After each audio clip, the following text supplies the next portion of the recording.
I remind you that before the Nazis began to persecute and incarcerate and kill and so forth the Jewish people in Germany, the first thing they did was label them as extremists and fanatics and all these kind of things and get the people conditioned against them.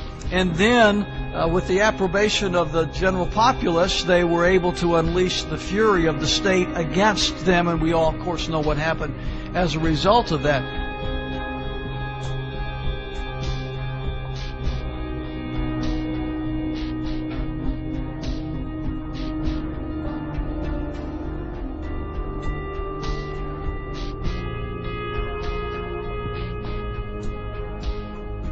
Is that the face of a terrorist, that they had to know where that cash came from? Again, it's turning more into fascism. It's one thing for them to make sure you don't have a gun or a bomb in your pocket.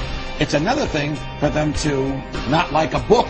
This shows you the danger of profiling. Maybe he was profiled because he had a Ron Paul bumper sticker. An anti-tax demonstration is scheduled for downtown's Kiener Plaza April 15th. But charges are flying that one of the organizing groups is an extremist anti-government group. The Southern Poverty Law Center and the Anti-Defamation League have their own opinions about the Constitution Party. I think we'd consider it a fringe right-wing political party that we consider to have extremist roots. When we talk about the New World Order, it is mimicking, if not duplicating, language that comes out of organized white supremacy.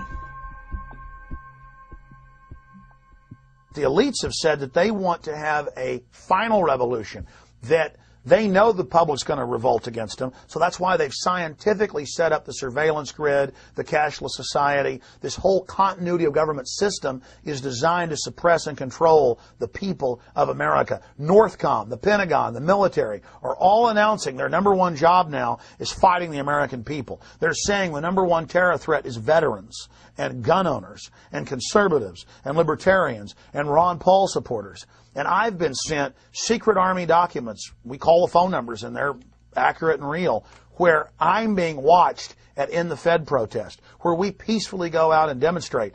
And now even the ACLU has written letters saying, why is the Pentagon watching U.S. citizens? Why are you listing any protest as an act of terrorism? The real terrorists are the people that have hijacked our nation that would dare say the First Amendment is terrorism.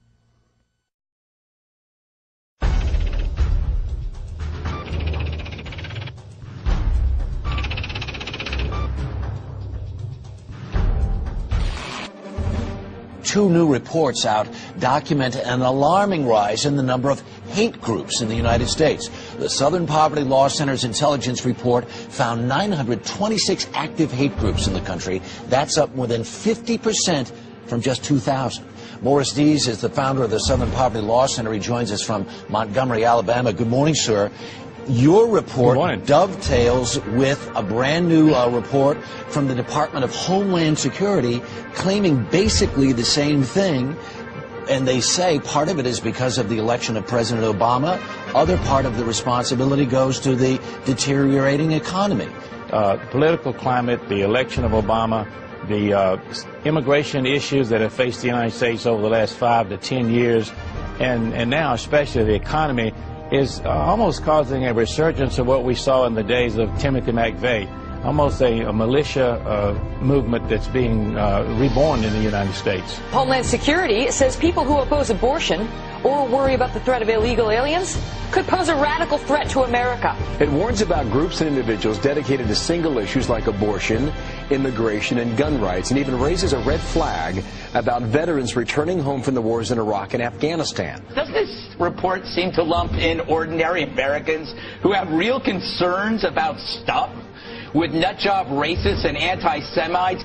There's one thing that's glaringly missing here. No discussion about the real terrorists, the Al-Qaeda cell groups and others that are located inside the United States. It's all about domestic. It's not overseas. The most dangerous. It literally changes the entire focus for the Department of Homeland Security has been doing. I was passed by an Oklahoma City police officer vehicle, and they slowed down, got in behind me, followed me for about 3 miles, and then pulled me over. When the officers approached my vehicle, they asked me if I knew why I was being pulled over, and I said no, I had no idea. And they said it's because of the sign in the back of your truck. And I said, my sign that says aboard Obama, not the unborn. And the officers said yes, that's why. Later that afternoon, I got a call from the Secret Service. They wanted to do a quick walkthrough of my house to make sure I wasn't some kind of radical racist. Why would Americans, under the guise and the threat of worldwide terrorism, why would they willingly give up or relinquish their rights to government when our rights did not come from government in the first place? Our rights merely came from God. They were enumerated by the government, put in the Bill of Rights as a reminder not to us, but those in power as to not violate them. I know the history of government, not just American government, but the history of government well enough to know that most governments acquire power and they do not like dissent. We are losing our freedoms in the United States. Most Americans do not realize that we have free speech zones in the United States. I mean, talk about an oxymoron. You know, all of the 50 states are a free speech zone. You're an American. That by definition creates a free speech zone.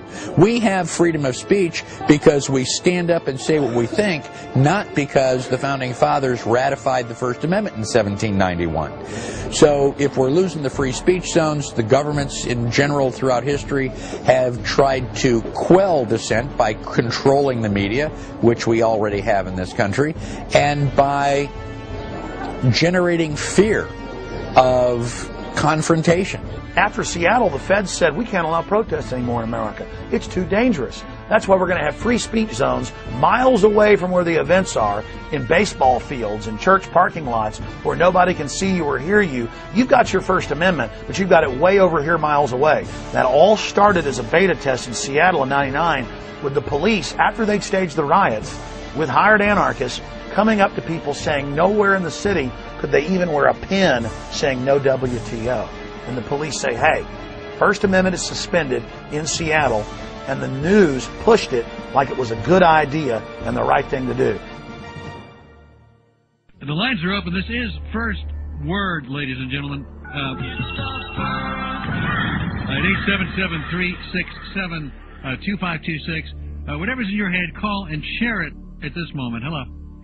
Yeah, how you doing, Al? My name's Austin from Florida.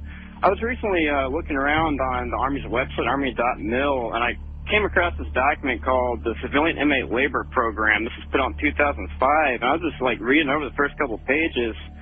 Just in the first couple pages, this document on the Army's own website talks about converting military bases and installations into giant prisons and establishing civilian inmate labor programs. Have you ever heard of it? No. This is on Army.mil if anyone wants to look it up. Okay. It came out in 2005. Another conspiracy theory. This is on the Army's website, Yeah. sir. All right, so we're all going to be in prison, right? They're going to have prison Well, terms? I don't know, but I mean, obviously there's a document that has Yeah, there are lots of established documents for in it. lots of places. But this is on the military's own website. Yeah, okay. There. Yeah. Army.mil. Okay. I'm an Army.mil. Says the link's broken. There's no such Army.mil. Can you get to Army? I can't get to Army.mil.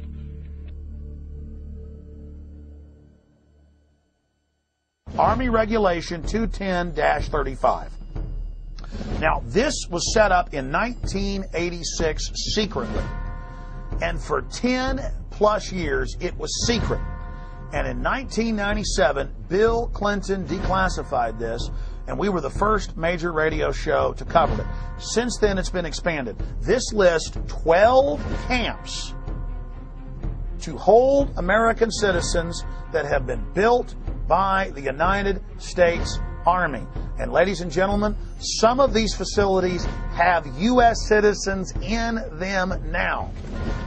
But it's all being done administratively. To beta test the Army running camps, they did deals with the federal government and now states to take prisoners convicted in the civilian courts and to then stick them on U.S. military bases administered by the Bureau of Prisons but operated by the U.S. Army. So see, they're taking state and federal prisoners and sticking them under Army control and building these civilian inmate labor camps all under Rex 84 right out in the open, and no media will ever touch this.